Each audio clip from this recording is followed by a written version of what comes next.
Goeiemiddag en baie welkom by nog 'n episode van Praag TV.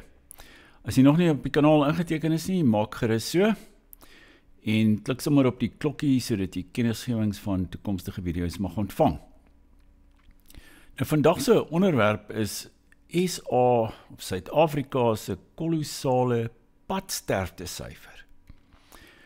Nou hierdie onderwerp het my nogal geboei al vir 'n hele rukkie, maar ek sien nou Willem Petzer op een van sy video's het hy ook gesê dat ek dink hy verwys na die geweldige hoë moordsyfer in Suid-Afrika en toe ook sommer verwys na die padsterftesyfer.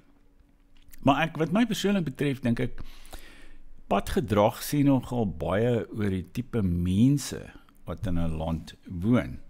Ek het al reg oor die wêreld, nie heeltemal reg oor die wêreld nie, maar ek het al in Noord-Amerika en in Europa bestuur, en ek kan baie sê oor die verskille tussen bestuurstyle, tussen lande en so meer. En ek dink dit gee aanleiding tot die tipe hoë graad van padsterftes wat ons in Suid-Afrika en in sommige ander Afrika lande ervaar. Maar voordat ek nou nog verder daaroor uitwy, wil ek jy net daaraan herinner dat ons steeds besig is met ons promosie op die Paul Creer biografie. Dit gaan nie meer te lank aanhou nie. En hier by ons kantoor raak die boeke al minder. Daar is nog in ons pakhuis, maar hulle sal waarskynlik aan die winkels verskaf word. Dis sou ek aanraai, as jy belangstel om die boek om so gou moontlik bestelling te plaas hieronder in die beskrywing van hierdie video vind jy die skakel om 'n boek te koop. En dis eintlik 'n fantastiese werk.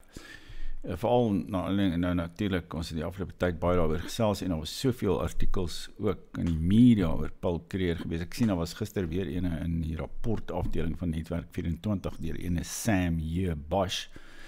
Wat vir my nie so wonderlik was nie, want ek dink hy het ook so probeer om Creer so 'n bietjie af te kraak, maar ek dink hy erken daarmself dat daardie konsessies wat Creer toegestaan het in die ou ZAR aan van hierdie Joodse sakemanne, dat hy of sy familie niks daarbey gebaat het nie. En ek dink dit sê vir ons dat Paul Creer nie eintlik korrup was. In enige sin van die woord nie, hy was nie so korrup uiteraard soos die ANC mense nie, en miskien nie so korrup soos baie Europese politici of Amerikaanse politici nie. Dus hy was eintlik 'n onkreukbare man en 'n groot leier en almal deesdae tot my stomme verbasing eintlik in al hierdie artikels erken dit. Maar nou ja, hierso is die boek, dis oor die 600 bladsye, is 'n hardbandboek met 'n stofomslag. Hy is 5 cm dik en hy weeg 1 kg. Dit is so as hy self met verdedig in die huis kan hy ook iemand daarmee gooi, want hy is swaar. Maar nou ja, terug by die onderwerp, die padsterftesyfer. Ek het so 'n bietjie gekyk na hoe lyk dit elders ter wêreld net wat padsterftes betref. Hierso op Wikipedia, die Engelse Wikipedia, is daar 'n bladsy waarin dit aangedui word. Nou ek het dit sommer gou met Google in Afrikaans vertaal. Dis my vriend, want hierdie is nou op Chrome, maar ek gebruik ook dikwels Firefox, en Firefox wil nie dit vir my in Afrikaans vertaal nie. Ek weet nie hoekom nie, en uit 'n klomp ander tale in die Afrikaans nie. Ek sal iets daaromtrent moet doen. Maar Google, gelukkig Google vertaal vir ons dinge in Afrikaans, en ek dink regtig Google doen baie meer vir Afrikaans as die ANC-regering of al die groot maatskappye in Suid-Afrika saam. Jy weet, jy kan soveel dinge in Afrikaans doen of met Google op jou foon en waar ook al. Jy kan goed vertaal, jy kan en ja, die hele Google funksioneer ook in Afrikaans. Alles, jy kan jou e-pos en alles in Afrikaans stel. Dit is eintlik fantasties. Ek dink Google is maar 'n taamlike soort polities korrekte organisasie, maar ek kan hulle nie kritiseer op hulle, wat hulle alles op die gelykwaardige behandeling wat Afrikaans by Google ontvang nie. Dit is rarig, dit is 'n pleintjie vir ons. Maar ek vermoed ook dat daar is ook Europese wetgewing wat daar agter sit en regulasies en so meer, want ek meen Google is onderworpe ook aan veeltaligheid in die Europese Unie met die 28 lande en ek dink hulle het maar besluit hulle sal dit wêreldwyd toepas, nie net in Europa nie, al word dit nie in Suid-Afrika is daar natuurlik geen wetgewing wat hulle daartoe verplig om Afrikaans hier erkenning te gee nie, want die ANC kan nie snars omgee vir Afrikaans nie, as trouwens Afrikaans vyandig.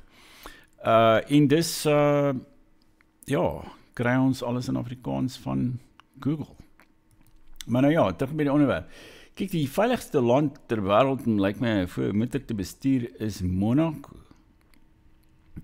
Dis natuurlik baie klein landjie, ek dink daar's net, 15.000 mense wat daar woon. En hulle is natuurlik almal baie wel af.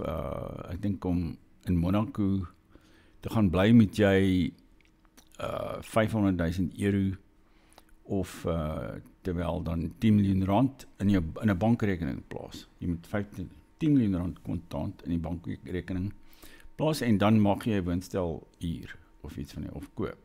Maar die eiendomspryse daar is so absurd. Dit kos, jy weet, 'n klein woonstelletjie sal sê maar 40-50 miljoen rand wees en ene met 2 slaapkamers miskien 100 miljoen rand, iets van die aard. So ek dink nie, dis nie elkeen kan in Monaco gaan woon nie. En daar lyk my geen padsterftes nie. Maar as ons nou gaan kyk na die res, dan Hong Kong is baie laag. Hulle het net 1,3 per 100.000 inwoners, as ons kan sien op hierdie kolom. Die Maldive ook baie laag, miskien is nie baie voertuie daar nie, ek weet nie. Japan is ook laag 2.1 en dan gaan ons op Singapore, Noorwe, Swede, IJsland, Verenigde Koninkryk, Denemarke, Switserland, Ierland en Duitsland. Ek is nogal verbaas dat mense in die Verenigde Koninkryk so veilig bestuur. Ek het dit nie eintlik van hulle verwag nie, want kyk, die Engelse drink ook geweldig baie. Maar ek vermoed die wetgewing oor dronkbestuur is so streng in Brittanje, dat selfs al drink mense in die pubs en so meer, gaan hulle nie agterna in hulle voertuig klim nie, want waarskynlik gaan jy sommer nie direk tronk toe as jy gevang word, as jy jou skuldig maak aan dronkbestuur. Maar dis nou jou veilige lande daardie. En dan, as ons nou kyk na Suid-Afrika, waar ons op hierdie lys verkeer, dan dan lyk dit, tussen die onveilige lande, dan lyk dit so, Zimbabwe is nommer 1, 41,2 sterftes per 100.000 inwoners per jaar. Liberië, Eritrea, Sentraal-Afrikaanse Republiek, 37. Demokratiese Republiek van die Kongo, DRK, amper 35 per 100.000 mense, wat in padongelukke omkom. As ons kyk na die totale syfer in DRK, is dit 30.000 mense wat jaarliks sterf in motorongelukke. En dan is alles Afrika lande, Afrika, wat so verskriklik hoë padsterftes het.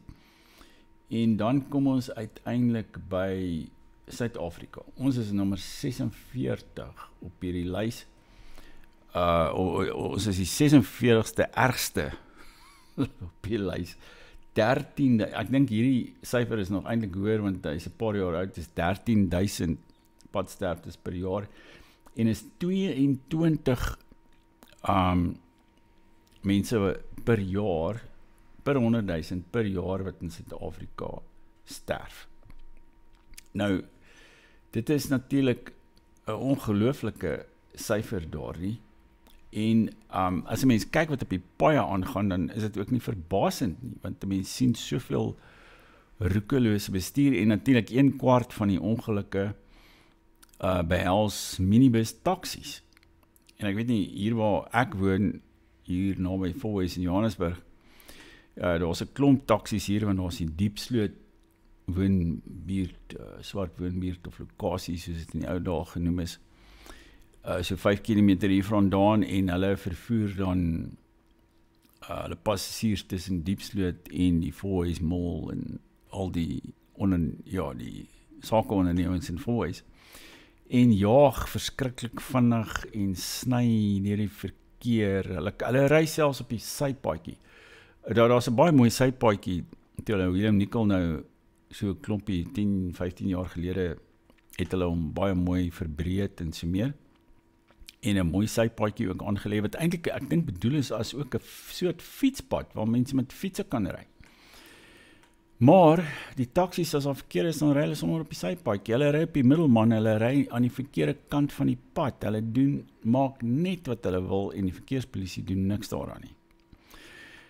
Maar mense sien ook op die snelweë hoe mense aan die linkerkant verbygaan, aan die stadige baan, hulle gaan in die stadige baan verby. Mense, daar's net geen etiket hoegenaamd op die snelweë nie, en so dikwels sien mense ongelukke op die snelweë, en jy kan nie dink waarom nie, want die persoon hoef nie die stuurwiel vas te hou. Hy hoef nie eintlik stil te hou, weg te trek of te draai of enigiets nie, hy moet maar net die stuurwiel vashou op die snelweg, maar nogtans kry mens dikwels ongelukke op die snelweë. En dit lei na, maar dit sê vir ons, en ek het nou net om te praat oor my eie ervaring daarvan te bestuur in ander lande, en as ook in Suid-Afrika. Byvoorbeeld, ek dink in die Suid-Kaap, daar by George rond op die tuinroete, die mense ry nogal redelik ordentlik, moet ek sê. Dit voel meer amper soos Europa. Maar sodra jy hierso in Johannesburg kom, dan is dit tamelik chaoties, en ek was al 'n paar kere in Soweto ook. En ek sê, dit is, as jy dink Johannesburg self is chaoties, dan Soweto is 'n absolute nagmerrie. Dis nog iets natuurlik, dat hierdie minibus taksies ry deur die rooi ligte, net soos hulle wil. Maar in Soweto, ek dink is dit dis 'n keuse wat jy het om te stil te hou by die rooi lig of nie. Jy weet,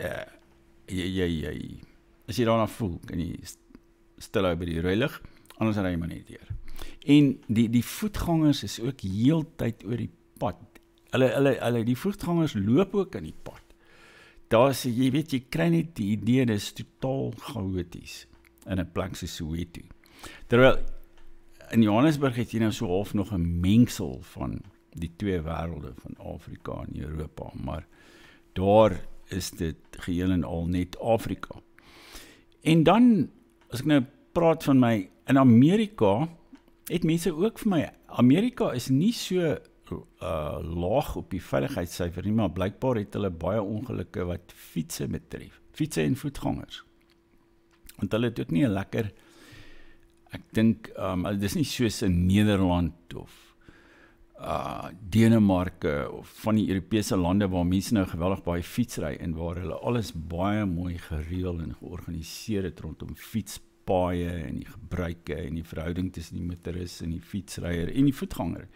So dis is daar betreklik min of baie min ongelukke in plekke soos Nederland en Denemarke. En natuurlik respekteer mense ook die voetganger oorgange. Dit doen hulle daarom in Amerika ook, het ek gevind. As jy 'n voetganger is en jy loop oor die straat en as 'n voetganger oorgang, dan dadelik sal die motoris stilhou. Hier by ons, jy wag jou lewe as jy oor 'n voetganger oorgang stap en daar kom voertuie aan. Hulle meen jy moet maar net pad gee, anders ry hulle jou dood. Dieselfde geld ook in Nederland en elders in Europa, voetgangeroorgange word baie sterk eerbiedig. Maar soos wat 'n mens nou bietjie meer suid beweeg, alhoewel Frankryk is ook nie so hoog as 'n onveilige land nie, maar die verkeer in Parys is natuurlik ook tamelik chaoties. En in Italië, ek het nog nie eintlik bestuur in Italië self nie, maar ek weet my seun was 'n rukkie gelede in Napels gewees. En hy het in 'n taxi rondgery en hy sê dit was 'n absolute nagmerrie ervaring. Die bestuurder het rakelings verby ander voertuie gery. Hy was verskriklik roekeloos en haastig. Dus dit kan, maar nogtans is daar nie soveel ongelukke in Italië soos in Suid-Afrika nie. En dit alles lei natuurlik tot verskriklike tragedies en mense wat sterf, vermink word, wat in die hospitale beland, en die bankrot padongelukfonds. Die padongelukfonds is nie so 'n slegte idee nie, dat mense wat beseer word in padongelukke word dan vergoed daarvoor.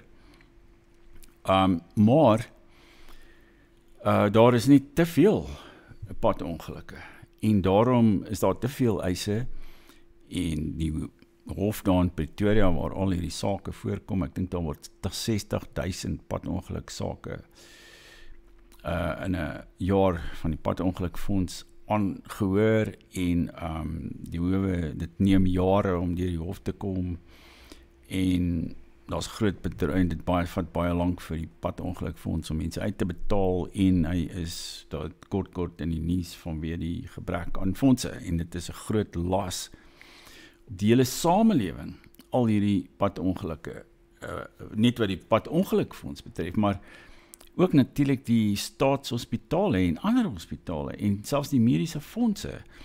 Dit kos miljoene, selfs miljarde, as gevolg van die feit dat mense so roekeloos bestuur, en nie die padreëls nakom nie, te vinnig ry, deur rooi ligte ry, dit wat ons elke dag kan waarneem.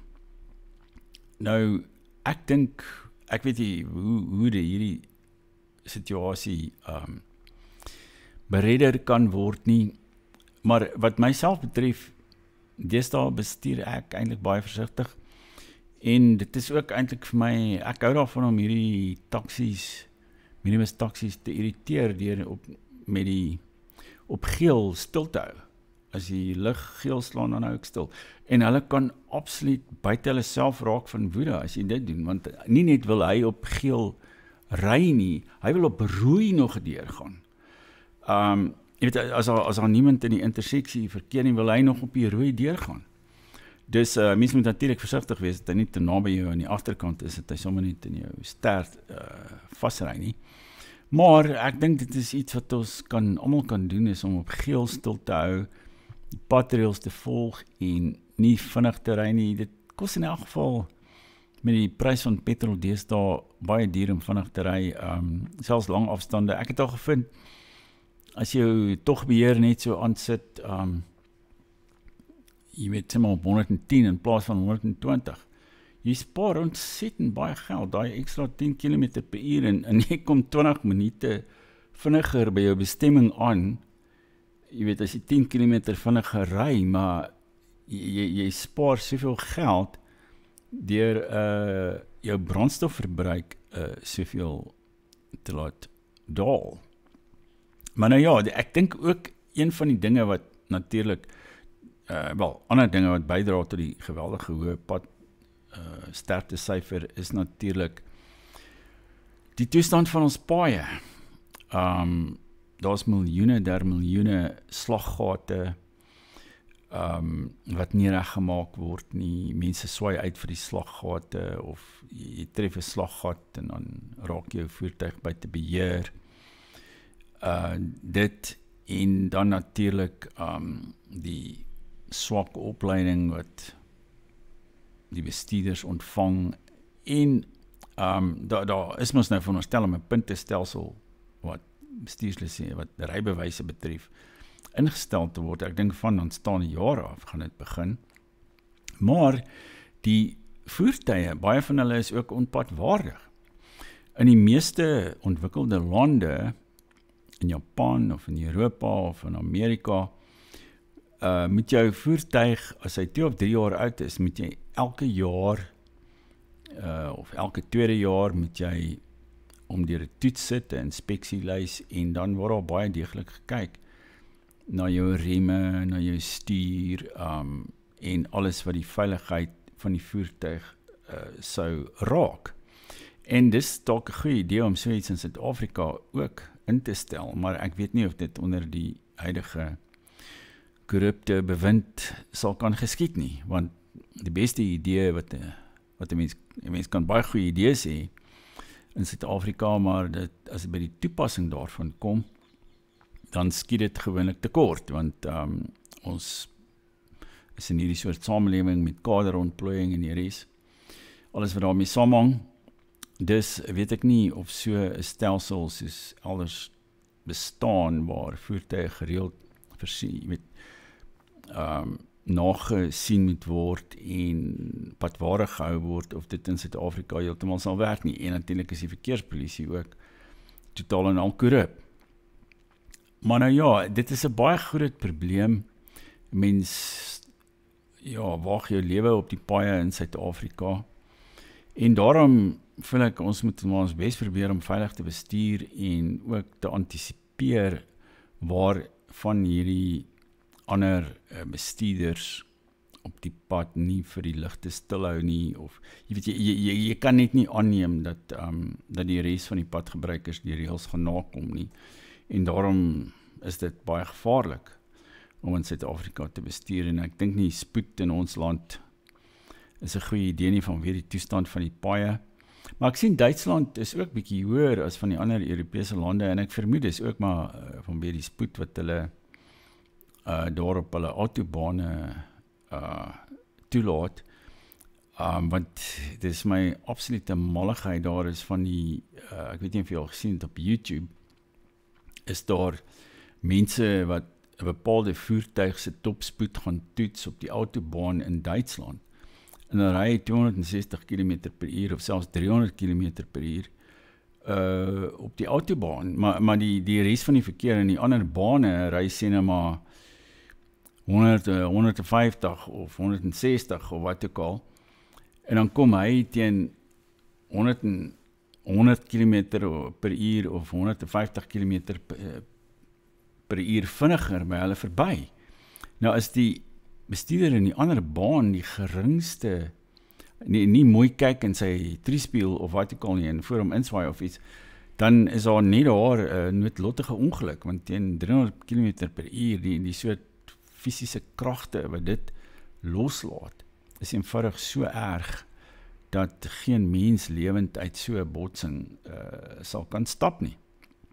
Dus weet ek nie of die hoë spoed op die autobane, dis 'n soort van 'n ding wat die Duitsers nou miskien ek weet nie, dis hulle trots dat jy kan vinnig ry op die autobaan, of dis nou 'n gevoel van vryheid. Jy is nie vry elders in Duitsland nie, en jy het ook nie eintlik spraakvryheid nie, maar jy kan soos mal mens gaan jaag op die autobaan. Maar by ons, moet ons maar liewer ry by 120 of 180 of wat die spoedgrens ook al is. En ek vind dat die ingenieurs, die padingenieurs wat die paaie ontwerp het, hulle het om 'n rede bepaalde spoedgrense gestel op sekere paaie. En ek dink 'n mens moet dit maar gehoorsaam, ook vir jou eie veiligheid. Dit is nie net altyd daar om jou te irriteer of wat ook al nie. Hulle het 'n rede gehad waarom hulle op daardie stuk pad 'n bepaalde spoedgrens gestel het. Nou ja, daar het jy dit. Dis een van die groot probleme in Suid-Afrika, ons hoë padsterftesyfer, al die tragedies wat dit veroorsaak. En hopelik iewers in die toekoms sal dit opgelos kan word, maar eers as daar 'n regeringsverandering was, en dit sal een of ander vorm van 'n ontwenteling verg vir ons om daarby uit te kom. Maar die hoop beskaam nie. As jy tot hier geluister het, baie dankie, en moenie vergeet om ons boek te koop, Paul Creer biografie, as ook om op die kanaal in te teken nie. En dan volgende keer maak ons weer so. Totsiens.